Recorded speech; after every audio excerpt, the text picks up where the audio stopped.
Parlamenti shpreh keqardhjen që Serbia ende nuk i ka ndjekur penalisht autorët e sulmit terrorist në Bojnsk, nuk i përfshir edhe Milan Radojčić.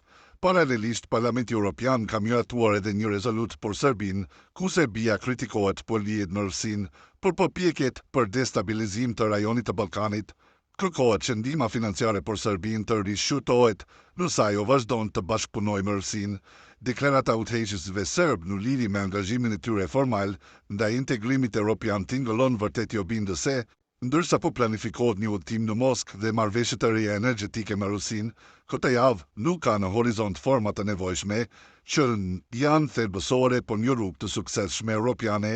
Në fund të ditës, antarësimi në Bashkimin Evropian është para se gjithash përgjegjësi e shtetit antar jo një alibi për të shmangur përgjegjësinë e vet për problemet e vendit, sa Tonino Picula, raportues për Serbinë në Parlamentin Evropian.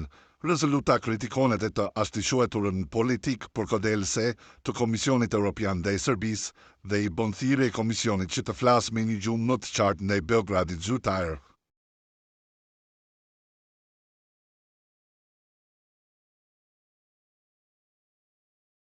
Parlamenti Evropian ka miratuar rezolutën për Kosovën.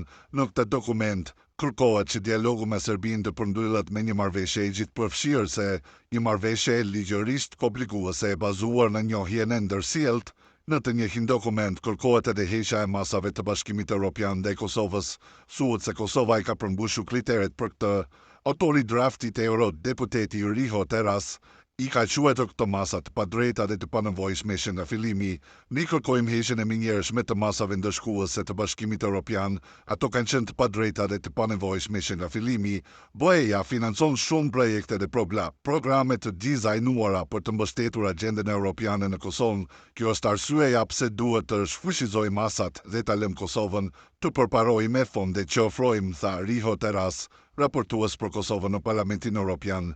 Rezoluta përshëndet aplikimin e Kosovës për antarësimin në Bashkimin Evropian, mbështet antarësimin në Këshillin e Evropës dhe partneritetin për paqe të NATO-s. U bë thirrje 5 shteteve të BE-s që ende nuk e kanë njohur Kosovën, që ta njohin pavarësinë e saj. Në dokument shprehet shqetësimi për situatën e sigurisë në veri të vendit, veçanërisht pas sulmit në Bajnsk dhe incidentit në kanalin Iber Lepens.